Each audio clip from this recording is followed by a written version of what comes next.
শুভ দুপুর বন্ধুরা, কেমন আছেন? আশা করি ভালো আছেন। তো বন্ধুরা, দুপুরে কি খাওয়া দাওয়া হয়েছে? না খেলে আসেন একসঙ্গে খাই। তো বন্ধুরা, আজ ছুটির দিনে রান্না করলাম আর এখন রান্নার শেষে খাওয়ার পালা। তো দেখুন আমি আজ কী রান্না করলাম। এটা হচ্ছে আপনার দেশি মুরগি। দেশি মুরগিটা খুবই সুস্বাদু একটা খাবার, আমার খুব পছন্দের। আর এপাশে রয়েছে মুরাল মাছের তরকারি।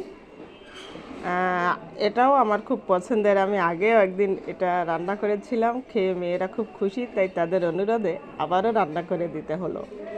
তো আপনারা কে কে পছন্দ করেন অবশ্যই কিন্তু জানাবেন। মুরাল মাছের তরকারি। আর এপাশে রয়েছে আপনার আমড়ার টক, আর এপাশে রয়েছে কচু শাক। তো বন্ধুরা, আমরা তো মিডিল ক্লাস ফ্যামিলির লোক, সবসময় কোরমা পোলাও বিরিয়ানি খেতে পারি না। আমরা সাদা মাছ ভাতে অভ্যস্ত, সাদা মাছ ভাত খেয়েই আমরা খুশি। আর এটা আমাদের খুব প্রিয় খাবার।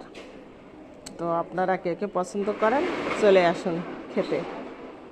তো বন্ধুরা, আমি প্রথমে কিন্তু এই কচু শাক দিয়ে খাওয়াটা শুরু করব, কারণ কচু শাকটা নিরামিষ, প্রথমে ঈশ্বরের নামে উৎসর্গ করে খেতে হয়, তাই আমি নিরামিষ দিয়েই খাওয়াটা শুরু করলাম। তারপর আমি ভাবছি কোনটা আগে খাই। তো আমি মাছটাকে নিলাম, মাছটা খেলাম। মুরল মাছ খুবই সুস্বাদু এবং টেস্টি, হেলদি একটি মাছ।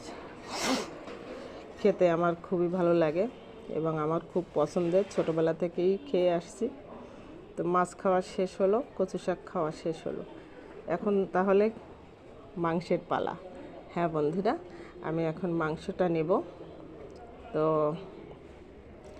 মাংস দেশি মুরগি। আপনারা কে কে খেতে পছন্দ করেন অবশ্যই কিন্তু একটু কমেন্ট বক্সে লিখবেন। আপনারা একদমই কমেন্ট বক্সে লিখতে চান না, কেন জানি না। তো কিছু একটা ভালো মন্দ লিখতে হয়, লিখবেন। আশা করি এরপর থেকে আমি অবশ্যই দেখব যে আপনারা লিখেছেন। তো যাই হোক, দেশি মুরগিটা খুবই ভালো লাগলো। পরে আমি একটু টক নিলাম। খাওয়ার শেষে একটু টক না খেলে আমার মনে হয় খাওয়াটা অসম্পূর্ণ থেকে যায়। আমার একটু টক খেতে ভীষণ ইচ্ছা করে। তো যাই হোক, ফাইনালি আমার খাওয়াটা কিন্তু শেষ হয়ে গেল বন্ধুরা। তো বন্ধুরা, আজকে খাওয়ার ভিডিওটি আপনাদের কাছে কেমন লাগলো? যদি ভালো লাগে অবশ্যই লাইক, কমেন্ট, শেয়ার ও সাবস্ক্রাইব করে আমার সাথে থাকবেন।